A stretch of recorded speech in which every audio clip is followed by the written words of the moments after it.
All right, boys, test drive Unlimited Solar Crown. I have been just going through what I can and just trying to get every piece of juicy info I can get.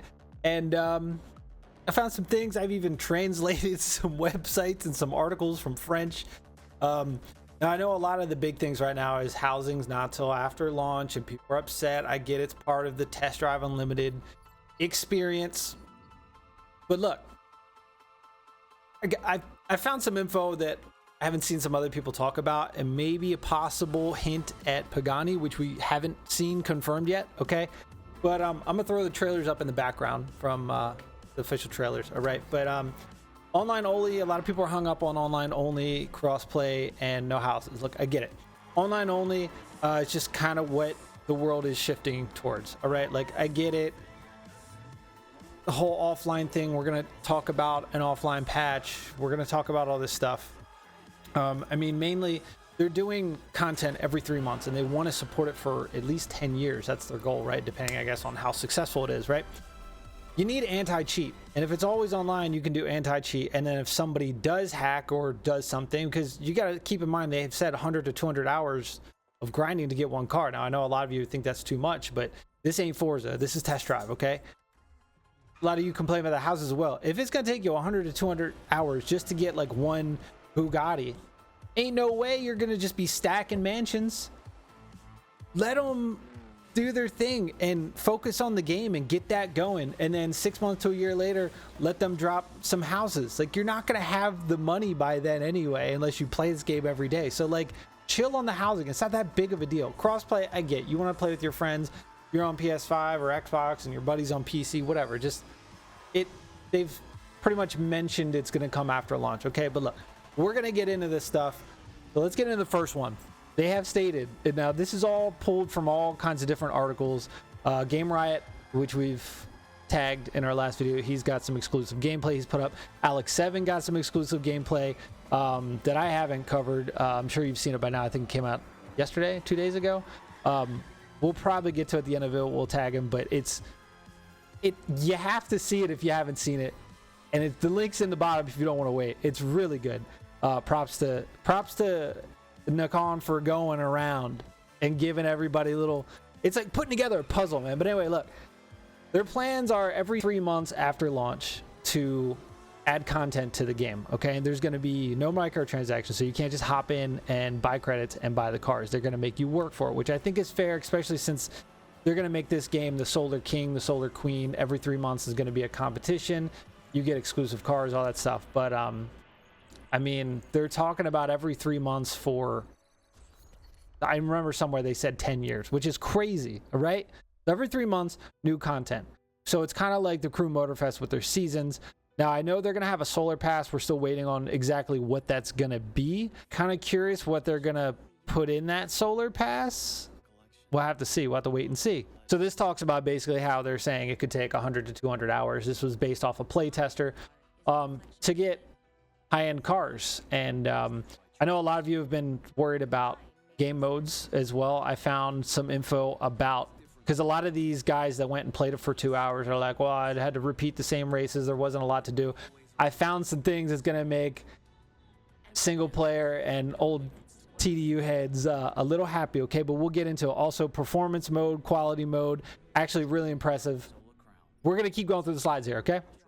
So, talking about not just the races, which a lot of these people that played it, like I just said, were kind of like, oh, well, it didn't really seem like there was a lot to do.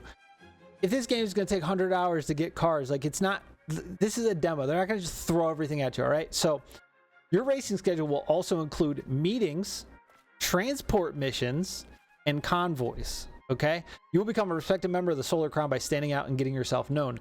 Doors will open and missions will follow. You can't lose sight of the competition's ultimate goal, but you won't always need to be the fastest. Casinos, nightclubs, rooftops, alone or with your trusted circle, you should always be at the right place at the right time. So this is one of the things I found that hints at there will be transport missions. I know a lot of people were like, oh, it's just races, it's just multiplayer online. No, look, they're not going to disappoint here, okay?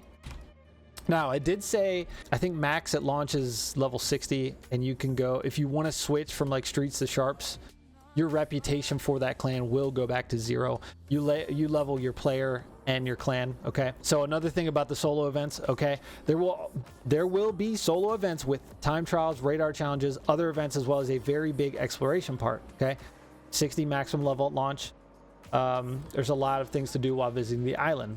Must see places, collectibles, special vehicles to find. We know that those are the wrecks. You're gonna have many activities other than racing, so chill out.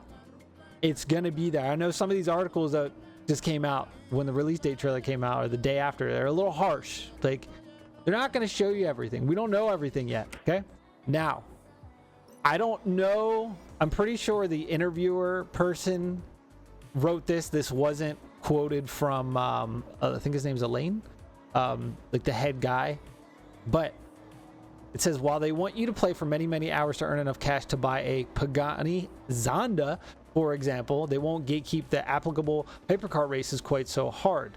We haven't seen Pagani confirmed yet, so if this is like a hint or somebody slipped up and dropped this could be pretty big. I mean, Pagani, come on, it's got to be in the game.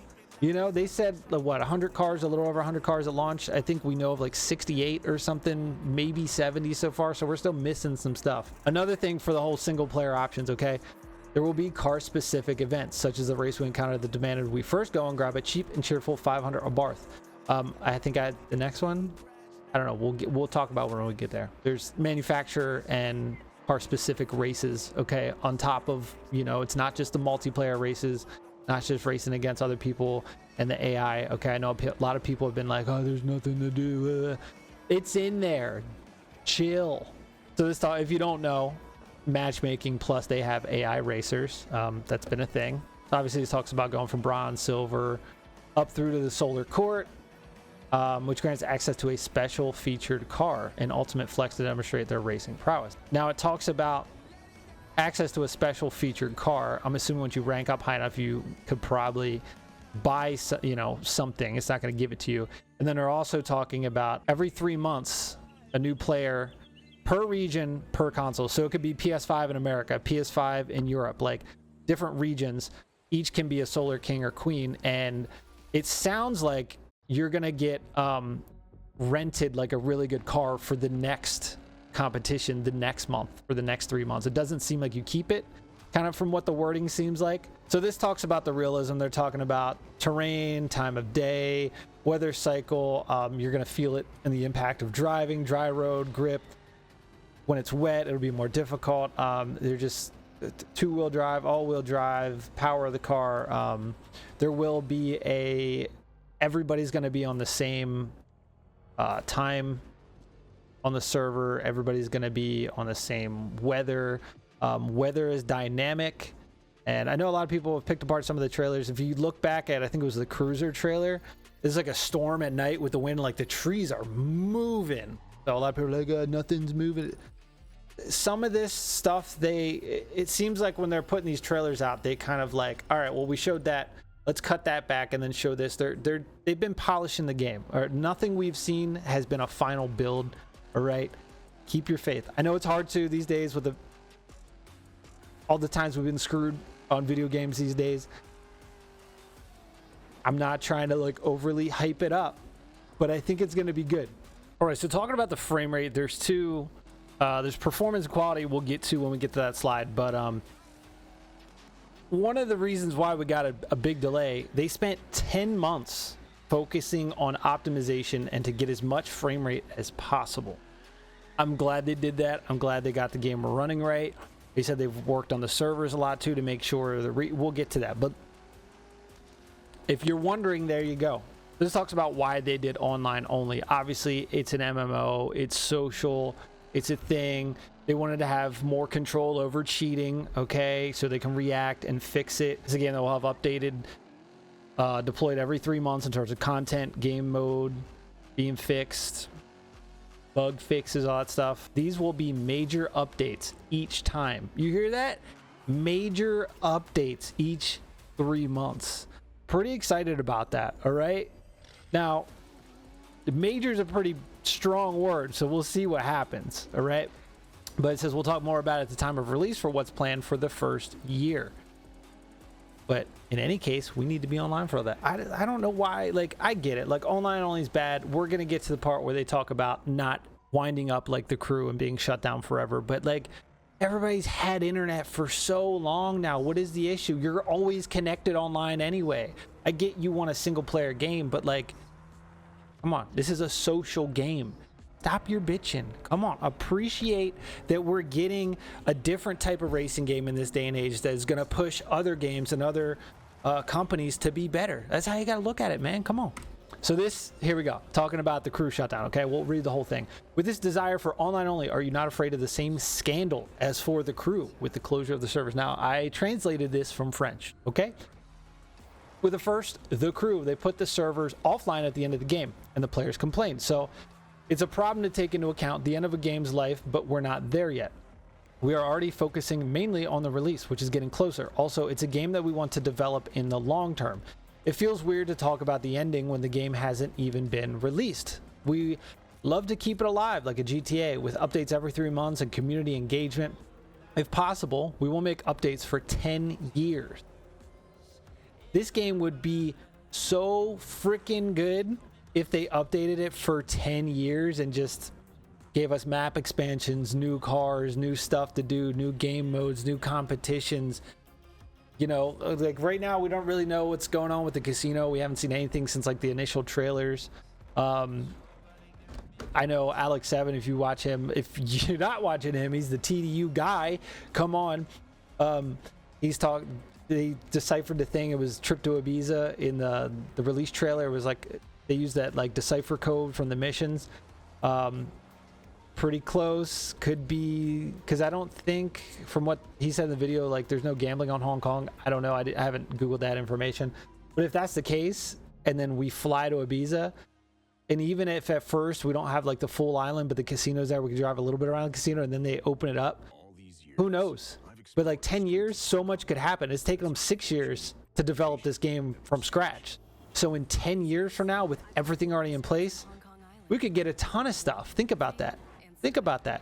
6 years to get to this point, and another 10 years, all the game systems are in place. They could just do the map and do cars. We could get a ton of content, boys. That's all I'm saying. Anyway, what happened with the crew, we have it in mind, but we are starting to think about solutions that will prevent it from happening. There you go. They don't want to think about the end of the life of the game because it hasn't released yet. They want to make sure the game is good, solid, polished before they're like, all right, now that we've got a bunch of stuff in the game, we've got our housing, we've got map expansions, we made the community happy, we've done private servers, whatever they're looking to do, then you're like, all right, let's work on an offline patch. And if the game stays successful, we'll definitely get an offline patch. That's what it seems like. Okay. Players say, yeah, online only, it's going to be like the crew, and that's understandable. That this raises the question of when you buy something and you become the owner of an empty box at the end of the game's life. They know, they're aware. Back off, chill out. Some of you just like calm down. They're aware. They know. They're not gonna let it happen. All right. You can tell they really love the series and they love this game and they want it to be good, and they're not gonna do that. Right? Come on. Plus, with the I forget what the video that blew up a while ago about they started the whole thing when, you know, the crew went offline about going to the government and signing petitions. I can't remember what the website's called off the top of my head, but I mean, by then that's probably going to be a thing and we might not even have to worry about it because it might be law. So we'll see. Okay. Chill out. Take a chill pill. Enjoy the game for what it is for now. All right. You lose everything, and as a result, you are dispossessed of your progress. Better lose hundreds of hours. We're already focusing a lot on the launch and post-launch with the first updates. And then when the end of the product's life comes, we will find solutions to avoid reaching that point. That's all you need. You got their word. All right, what do you want? Like a pinky promise? Like suck on their pinkies? What do you want? Come on. So they're talking about like esport. Obviously, it's not going to be an esport game. Esport? No. There's a competition dimension to the game. With each update, there will be a race, the Solar Crown. Okay? The Solar King or Queen will end up the winner. The player who is the best over the 3 months, they will have exclusive rewards like cars. There will be competition, but not competitive esports style with cash prizes. Okay, so like I said before, like every 3 months seems like you get an exclusive car. This just talks about the clans, the idea of having a game within the game. So you'll have your your own player progression, and then you'll have progression that's tied to whatever clan you pick, whether it's the Streets or the Sharps. I'm going Sharps. I did a poll. I think we're at 250 votes, and it's 24% Sharps. If y'all are all gonna go Streets, I don't like. I guess like thinking about that, how's that gonna work? Like if there's like 100,000 more people in the Streets, the Sharps are gonna have to work even harder, and it's gonna be a blowout because we can't keep up. So I'm kind of curious to see how that works. Got to defend your clan. There's going to be new clan-related challenges. It's a way to liven up the game and not just go from one race to the race and feel like you're part of a family. I like that. I think it's cool, right? This just talks about updates every 3 months, and for at least several years. 10 would be nice, is what they want, okay? Just about the future. So this talks about, like, it's not Forza. You're not going to get a Koenigsegg Regera the first hour with 50 other vehicles. You got to work for it, right? And it also talks about no microtransactions planned at game launch. Now, I'm pretty sure I saw somewhere else that it's never going to be a thing where you can buy in-game currency and buy the cars. Maybe years after, and it's like kind of died off. Maybe they might do it just to line their pockets a little more. I don't know, but I know we're getting the Solar Pass, so we still got to wait on that. Kind of curious to see what's going to be in the Solar Pass, if that's going to be every 3 months we buy that. Because, I mean, I don't think there's exterior cosmetics in the game. Sure, we could get new clothes or new exclusive wheels, or I don't even know. I don't know. So this talks about more of the single player content. Everybody's like, I haven't seen anything about manufacturer races, car model races. Says KT Racing thus takes up the architecture and progression of the first two opuses by offering different categories of cars with events and championships, which will sometimes be reserved for certain models, certain brands, or certain categories of vehicles. There's gonna be content. All right, I see a lot of people have no idea. You got to dig through these articles, man. It's all there, and we're only gonna get more info leading up to launch. Okay, so this is something I've questioned watching the trailers. You talk about the voice chat. If you look in the trailers, there's like a voice chat option. I think one of these slides, we're almost at the end of the slides here. I think I got 4 more, but it said something about, like, it's basically you go in a voice chat and you can interact with anybody that's near you up to a certain like limit of people. You can even go, like, if somebody's customizing their car, you can walk up to them and talk to them. Like, somebody was like, oh yeah, walk up and tell them it's ugly. What are you doing? Could you imagine just going to the dealerships and troll people? Bro, your livery's ugly. Just walk away. I might do that, honestly, but I thought that was cool. It's just an MMO aspect, and actually being able to interact with people, but you can turn it on and off at will. Yeah, it just talks about if there's not enough players, AI will be there, which is great because, like, you can't do that on Motorfest. Just talks about have around 100 vehicles at launch, keep you busy, but free. Keyword free content will arrive over the months and years with a season system lasting 3 months. Every 3 months is a new season. So season 1, 3 months, season 2, another 3 months, blah, blah, blah. But I mean, the fact that it's all going to be free, which is great. And I think that's why they're adding the Solar Pass. They're like, hey, we're going to give this to you for free, but if you want to help support us, you can get some extra stuff, which I'm fine with. They're going to pump shit for this game for 10 years. I'll pay for DLC for it. You know what I mean? Stay with it. You know, it's probably going to be better price than like Need for Speed. Like, I pay for the premium speed pass for this one. I'm level 38. It's been 2.5 weeks since I played, and I put like 15 hours into it when it came out, and I'm only halfway through the speed pass. If I don't finish it in the next 2 months, I lost money. I paid for this stuff and never unlocked it. That's bullshit. So hopefully this ain't like that. But it talks about special limited time events during the seasons. Each player will earn reputation experience points. At the end of the 3 months, player will be selected Solar King or Queen. Best player in the world will obtain privileges like a special car for the duration of the next season. That's when I said earlier that I was like, I'm pretty sure you just get like loaned a car for 3 months. So you don't get to actually keep it, which I guess is all right. What's cool is they talk about really leaning heavy on community feedback and listening to the community and putting stuff in the game that the community wants, which is really cool. Props to them for that, because there's a lot of companies that don't listen. They're like, this is what we're doing, fucking deal with it. Oh, this sucks, sorry, next season sucks. Oh, you're gonna pay us anyway. Yeah, So it says KT Racing aims to rely on feedback from players and fans to develop and offer new content. Studio already has a good roadmap and many ideas for content to come after the game's launch. So they've already got it mapped out. They're ready. We just got to wait for the info. So sit tight, boys.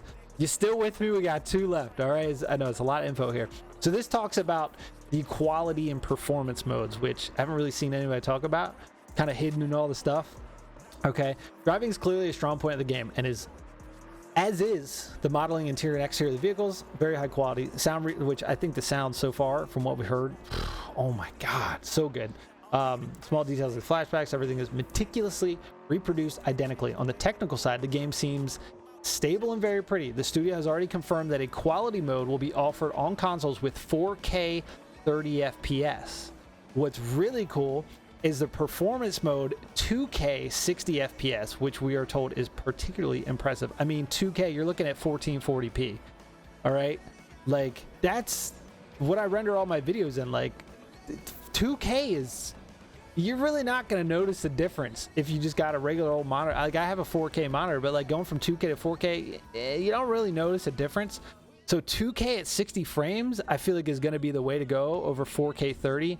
Unless you're doing like photos, then you're going to want to go 4K. But I mean, everybody playing, go performance. 2K 60 FPS is insane for consoles. So the fact that they, as everybody says, let them cook. I hate that saying, but look, the fact that they've really took a step back, really got the frame rate dialed in, took the 10 months to really dial the 60 frames in at 2K. Come on.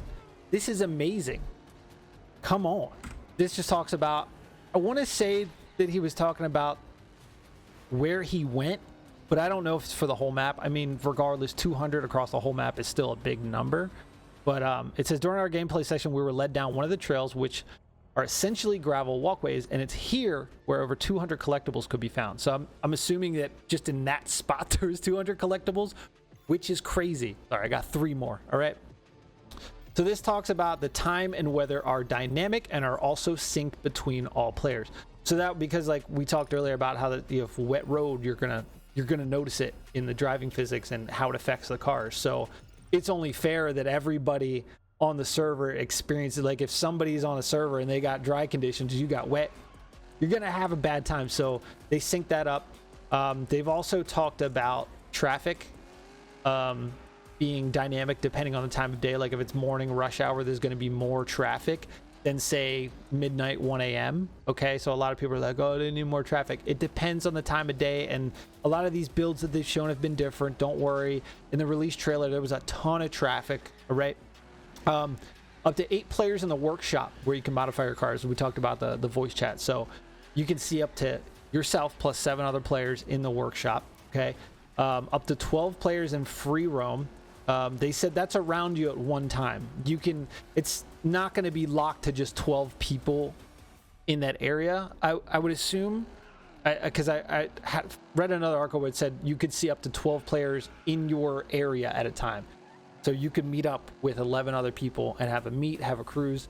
And then I guess if you separate from them, go somewhere else. Like I guess that maybe if you get out of a certain range, then somebody else will pop in that's closer to you. I mean, if it was just 12 players in free roam in general, that'd be worse than the Need for Speed lobbies, and we know how much of a mess that is. You can never get races. So I think that's just what you can see in your general vicinity, right? From what I understand. Okay, and then up to 16 players in the hubs, hotel lobbies, nightclubs, which I guess is a good amount. You know, you want to go chill to the casino, get a drink, and hang out in the Sharps HQ or the streets. The Sharps is sophisticated. The streets is pretty cool, right? The streets has that like warehouse and like the dock outside of it that we saw. It looks so good, man. It looks so good. So this is talking about the servers. Okay, let's talk about that real quick. Asked Guilherme about what type of servers we can expect in the game. He said to expect regional servers because if you have different pings, things get messy. So a lot of people are worried about, oh, there's no crossplay. I get that. I know you want to play with your friends, but it seems like at launch, they decided to get rid of crossplay or not have it and add it at a later date to make sure the servers are up to spec. You don't want people rubber banding around. You don't want people glitching in and out. You want a solid driving experience, and that's what they're providing at launch. Okay, you'll play with your friends. If not, make new friends. We got a community hopping. We got a ton of people who've already pre-ordered the game, ready to go. All right. It's understandable, though. I was also curious about the possibility of private servers, including mods and cosmetic overhauls, even if it's years down the line. Kind of talk about private servers, maybe. So then it says, of course, it's something we're thinking about, the private servers. It's a lot of discussion, but it's something that needs to come from the community. To begin with, we don't want to implement that because it's a live game. Right. Makes sense. You're not going to have private servers when, you know, there's a competition going on every 3 months. We have to ensure quality and keep players in the game. If the game works, it's because there are players. But for sure, in the next few years, it's a discussion we will have. But it's not in our plans for now. But like I said before, if we're going to build the game with the community in mind, if it's something they need, they will have it at some point. So the fact that they're going to listen to feedback and be like, this is something you guys really want, and like it's a majority of the community, we have no problem putting in the game. Like, this is great news. I wish every developer was like this, because this is sick. And that's it. That's all I have. So I know this is probably a little lengthy. There's a lot of, I've been going crazy with all the info and digging through articles and looking at all kinds of crazy stuff. So yeah. Anyway, I do want to talk about something in AlexVII's exclusive gameplay. Shout out to him. A lot of different, like, Yanamize was in there. There was a French YouTuber that it was like 35 minutes long. I tried to go through what I could. I don't really see anything new. Game Riot, AlexVII. I don't think there's anyone else that's gotten exclusive gameplay yet, but I'm going to show a clip of the R8 from AlexVII's exclusive gameplay. Shout out to him. Link in the bio. Go sub if like I said, if you know TDU, you know AlexVII. Okay, he makes some great videos. Cool guy. He was also him and Black Panther and some other guy I didn't know were what was it, 10 months ago when they had everybody on the stage. AlexVII was there, so I'm sure you'll recognize him. You have to already know about him. But anyway, I'll link that video down below. I'm just going to show a clip of the R8 here. If you look, the leaves that are falling on the car and landing on the car. I think that's a cool detail. All right, but anyway, you know the drill, boys. Subscribe, come back. I'm hyped. Let me know if you're going streets or sharps down in the comment section, and I will see you on the next one.